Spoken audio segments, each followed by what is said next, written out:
Hey, thanks for checking out my latest video, Hot Peeps.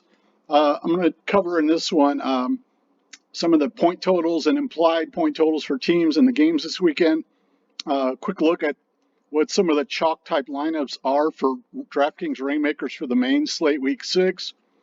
And then I'm going to look at what sort of like what thresholds and what payouts there are for different levels and how to sort of approximate, if you use projections, where you may come in at as far as your prize winnings. Sort of a method I came up with. Anyway, let me just jump right into it. I'm trying not going to have this go too long. So week 6 NFL, we had a horrible game last night with no offense, but the other night games are Dallas, Philly, and Denver Chargers. But the main slate is here, and the total individual game totals are extremely low, except for these two games. Buffalo, KC, 54, and these numbers can change, but Arizona, Seattle, 50.5. Then there aren't any games above 47. These are all between 44.5 and 46. And then you have some even lower, 41.5 to 43. So the only games that would look likely to be shootouts would be these two. In particular, this Arizona-Seattle is a little bit under the radar to some degree in DFS in that, although plenty of people know about it. But being that these are both under a field goal spread too, they say that close games can be shootouts more likely than if one team's more favored. And you could easily see, it's pretty easy to envision a 28-24 in that type of game. It'd be hard to see it going under that, or at least under 48, let's say. As far as these games, I wouldn't say there's one that super duper jumps out at me. So I think you might want to look more at the individual team totals this week, the implied totals. And again, these might vary a little bit by a half point or here or there, especially as the week comes in. These are the ones from the night games. So Chargers 25, Philly 24.5. So there's only two teams above 27 points, which is Tampa Bay and Buffalo. So Tampa Bay might be an interesting one to look at.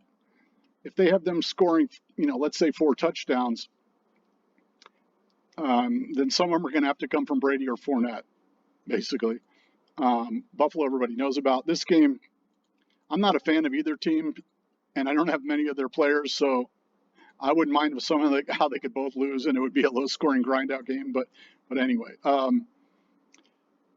then the other ones that are not in any of those games are Green Bay is projected pretty high at home against the Jets, the Rams at home against Carolina, Baltimore at the Giants, 49ers at Atlanta, and Minnesota at Miami.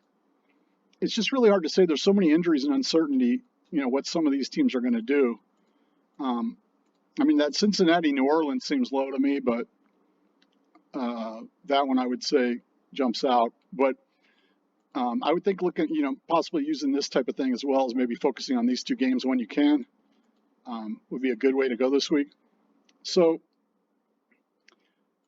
just using one basic site projections. Well, this first off, here's the deep game. So if you had played all the players from last night in your deep roster instead of using them in showdowns, they scored about 102 points. I think that's approximately the best players. But the highest projected just deep lineup by itself would be Allen, based on this one site. It varies, but Allen, Fournette, Barkley, Diggs, Hollywood Brown, Andrews, Butker, Tampa Bay defense, and Tyreek Hill. That comes in at 165 points on the projections. Now, I use a 1.5 times multiplier for these because when they actually win, they come in around 150, but the projections are usually never above 100 for the main slate, the Fiat lineups. I used a 1.5 multiplier on that, but actually it should be lower than that because kicker and defense. But anyway, so here's the 3 sort of chalk lineups for like the Fiat. And the players will vary, but just to give you an idea, and that's using like a superstar in each one to make it more realistic with Rainmakers. So Allen, Fournette, Diggs, Andrews, Hollywood Brown, Murray, Barkley, Cup, Tyreek Hill, and Lockett, Lamar, Mixon, Metcalf, Kelsey, and Stevenson.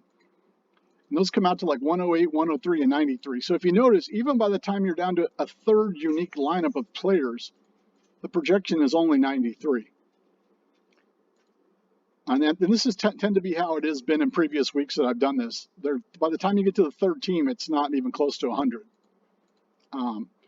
And then, so if you do the multiplier on those, you can kind of see like they come in 163, 155, 140. So it's going to be a pretty quick video. I'm getting ready to eat dinner, actually. So here is last week's Fiat contest.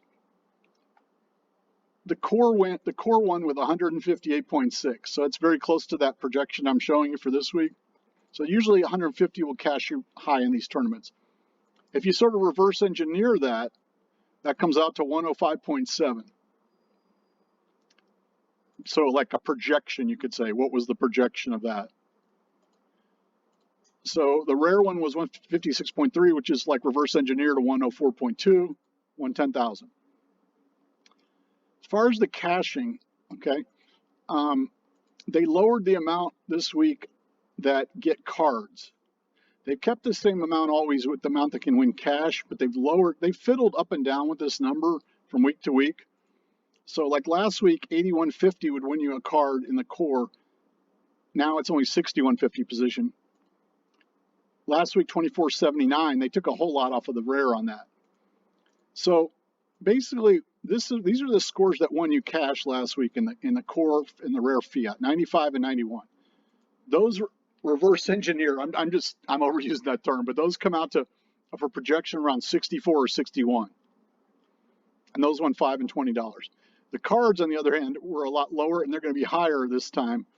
So somewhere around, based on where it was last week, somewhere around to 85 on the core to win a card, which is about a 57% projection if you're using sort of these 100-point scale projection type things, and 80 on the rare, which is around a 53.3.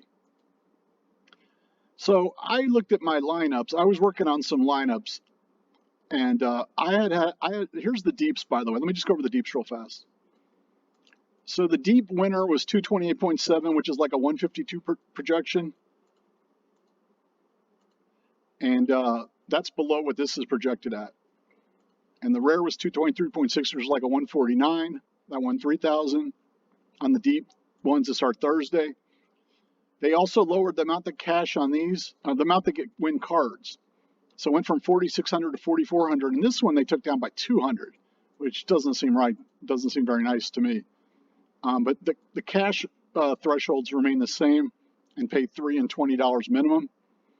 So to cash, you needed about 92 on the deep.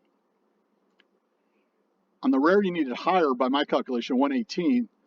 To win a card based on the new thresholds, that's what these are, not last week's, you would need about 95 on the rare, 87 on the core, and those have projections of that.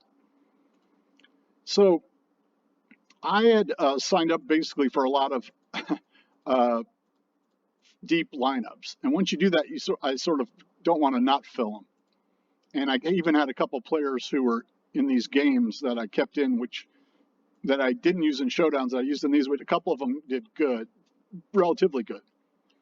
So I built out lineups, and I bought a lot of cards in the past week. I used some of my winnings finally and reinvested mostly in rares, a few cores here and there as I needed.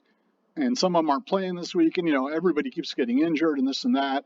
So we'll see how it goes, but hopefully it should provide me some depth. But when I built out the lineups, I was looking at my projections. So there's 3 core and 3 rare, and here there's 5 core and 2 rare. And they ranged from 76 to 92 points.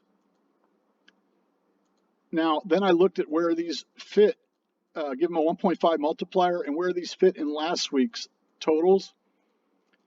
And so I'm saying, well, if these all come in as projected, what would I win? And it basically came out to 115, 60, 10, 40, and like $8, $233. That's obviously not exactly where things are going to happen, and everything varies, but that can give me an idea of like, oh, wow, if these perform to this level with these projections, I could win this much. And, that's higher than I normally win, but I have better rare lineups than I usually have because I have bought rare cards and some good core cards. So And then on the core, I mean on the deep, they aren't as good. I actually had more of the good ones into here. I did a couple good ones, but the rare ones I didn't really put as much into those. And we'll find out whether or not that's a mistake or not. I didn't build these out, I guess you could say, as much, but those came up to about $80 if they come in at this level. The core just don't pay as much until you hit the high levels, but that is the one that I cashed the highest in, was a core deep contest, and a core single entry also week 1. And so those range from 80 to 122, and that gives like an equivalent of like 121 to 183.